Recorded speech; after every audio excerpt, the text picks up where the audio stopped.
Hello, Magic Casters of all shapes and sizes. My name is Chance. Welcome to my Spellbook, and thank you so much for tuning into another very special episode of our Homebrew Spells series. Today we're going to be taking a look at Vile Hemorrhage, which is about as badass as it sounds.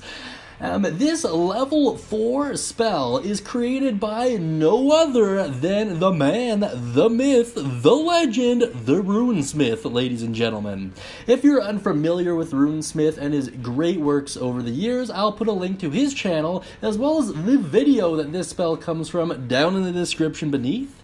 This spell has also been adapted on D&D Beyond by the amazing Flying Doom Bunny, and thanks to his great efforts, I've been able to save myself quite a bit of work in terms of crafting these spells. So shout out to him as well, link down in the description. Without further ado, let's take a look at its mechanics here. Your cast time is the standard, 1 action. Your range is 60 feet, which is fairly impressive. The duration is instantaneous. The effect at a glance is as followed. Choose a target within range. Roll 10 die 10 plus your caster level. If the total is greater or equal to the target's current hit points, the target instantly explodes. At the beginning of your next turn, you take half the damage rolled. Very interesting stuff. The components are somatic and material, meaning you have to gesture with one hand, and the material component is the teeth of a vampire bat and a dried leech. This school is Transmutation, which is interesting, but whatever, sure thing. I would have thought maybe Necromancy, but yeah, Transmutation, I've seen bigger stretches made. In any case, let's take a look at its full description to just better flesh out the spell. Choose a target within range. Roll 8 die 10 plus your caster level. If the amount rolled is equal to or greater than the target's hit points, the target's blood rapidly expands until they explode.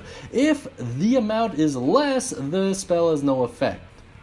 At the beginning of your next turn, you take half the damage rolled. Personally, I like the concept of this spell a little bit more than I like the mechanics. I find, and once again, just my personal opinion here, the mechanics make this spell, quite frankly, not even worth level 4. I would get around this by maybe making it so that if you succeed on basically obliterating the target, you don't take half the damage rolled. I think that'd be a fair compromise. Other than that, I might actually just increase the amount you get to roll, because to be honest, if you're able to cast level 4 spells, not everything you go up against is going to even be possible by rolling 8 die 10 plus your caster level. That's really only going to be a maximum of really 90 hit points for most campaigns, so that's not a huge amount if you're dealing with a fresh fight. Not saying it's meant to be used in that way, just saying, in my opinion, the damage you take is going to be way too steep, especially if you're playing a full caster and there's no real way to mitigate that damage.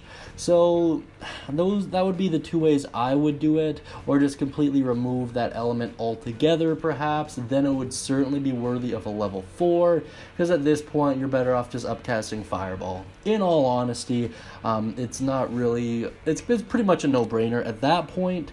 In any case, let's get on to some alternative uses here.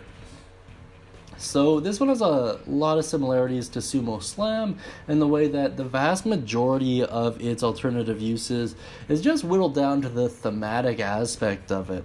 So much akin to the glorious Sumo Slam, which we did in the previous video. Feel free to check that out if you're interested. I'll put the playlist up top if you want to check it out. But in any case, the best way to use this outside of combat would be for its intimidation value alone.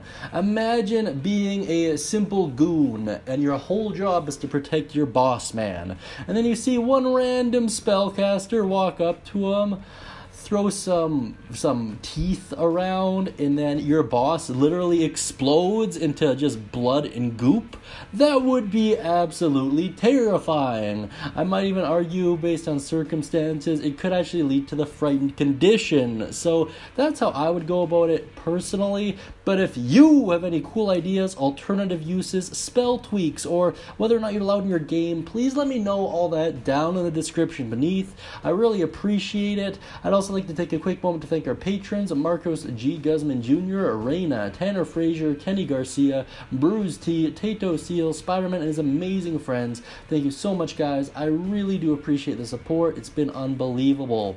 And if you want to chat with myself and a couple of those guys I just mentioned, please check out our daily live streams from 10 p.m. to 11 p.m. Mountain Standard Time. I'm usually able to do them every day, but if for whatever reason I'm not, I always make sure to update my communities tab, so feel free to check there if I'm running a little bit late.